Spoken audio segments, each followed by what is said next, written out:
Bonjour! En préambule, soutenez gratuitement ce médium qui est également le vôtre en vous abonnant, en mettant un like, un pouce en l'air et en vous manifestant dans la partie commentaires. Je vous remercie. Bon visionnage! J'espère que vous allez bien. Un grand merci à celles et ceux qui se sont abonnés récemment. Cela me fait très plaisir. N'hésitez pas à vous manifester dans la partie commentaires. Je vous laisse avec des images tournées il y a quelques jours.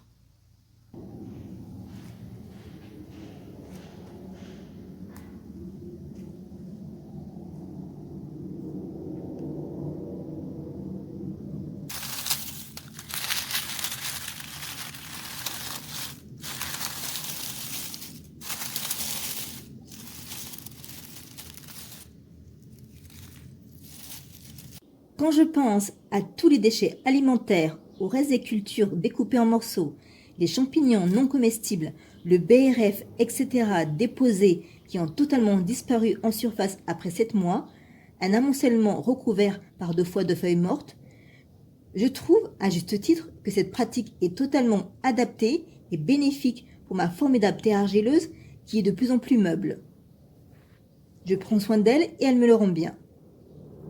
Et regardez, nul besoin de désherber cette planche, un gain de temps hautement appréciable. J'ai laissé mon sol se réchauffer et j'ai commencé les plantations le lendemain ainsi que le jour suivant.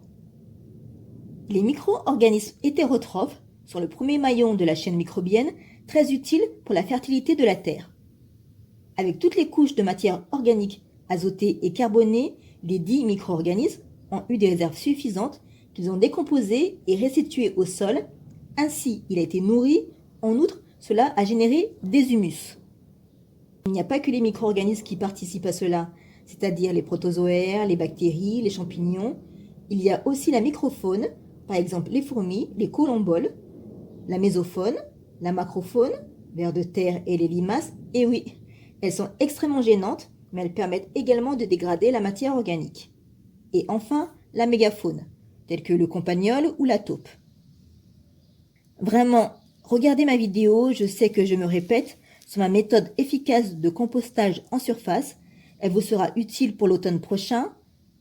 Je vous indique le lien dans la partie description ainsi que dans un message épinglé.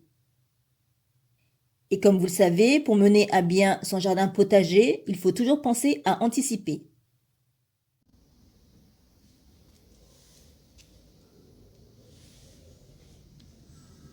Pour le moment, j'ai abrité la tétragone cornue et les Chenopodium folossium ou épinards fraises. Les semences, je les avais achetées en Allemagne il y a plusieurs mois de cela. Et par ce temps pluvieux, les ravageurs rôdent, donc il faut faire attention. Cette saison, j'ai planté 14 plants de tomates. J'estime que pour les miens ainsi que moi-même, c'est amplement suffisant. Et vous savez que j'ai considérablement réduit la voilure en ce qui concerne les cultures. J'ambitionne de mener mes pratiques culturales avec efficience.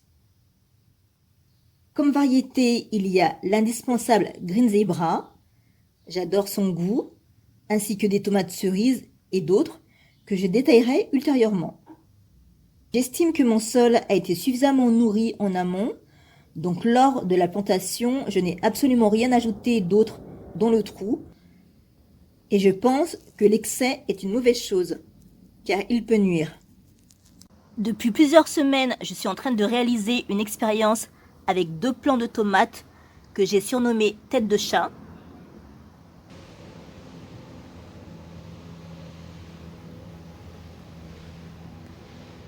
Pour les distinguer en haut du tuteur, je leur ai mis ce fil. L'année dernière, je vous avais fait une vidéo sur ce sujet et mon désir de mener la dite expérience pour la saison suivante. Ce qui me permettra également de vous parler un peu de génétique sans que cela soit rébarbatif.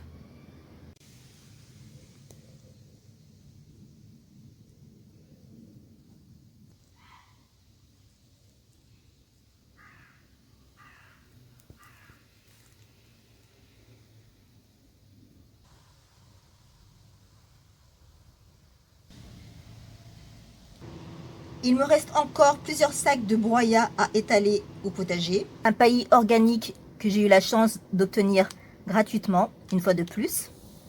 Je vais devoir couper les feuilles de bambou afin de m'en servir en qualité de paillage. C'est ce que je fais depuis des années et cela fonctionne très bien.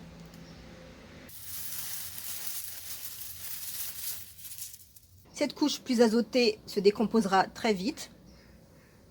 Par-dessus, je viendrai y mettre les feuilles mortes que j'ai enlevées du compostage en surface, plus carbonées. Je mettrai mes différentes couches de paillis dans quelques semaines. Je réitère une première couche azotée avec les feuilles de bambou. Ensuite, les feuilles mortes qui m'avaient servi durant tout cet automne, hiver et ce début de printemps.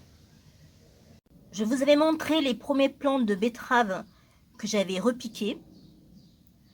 Après plusieurs semaines, voilà le résultat. Pour le moment, mes protections ont bien fonctionné.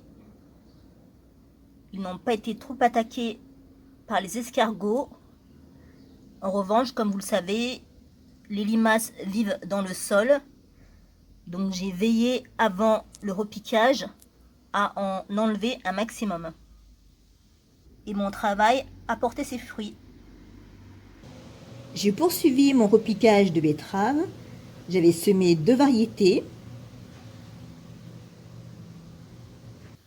Où en êtes-vous par rapport à vos plantations? En vérifiant la météo ainsi que le climat, j'ai pu planter le week-end dernier. Ainsi, j'ai pu bénéficier d'une fenêtre entre 2 averses. Entendez-vous tomber la pluie? J'ai eu beaucoup de chance de pouvoir planter à un moment propice. Je vous remercie d'avoir regardé cette vidéo. C'est important pour le soutien. N'oubliez pas de liker ce contenu afin que la chaîne gagne en visibilité. Vos gestes sont totalement gratuits et ils comptent. De surcroît, ils me font très plaisir. Et n'hésitez pas dans la partie commentaires à indiquer par exemple un simple merci en signe de gratitude.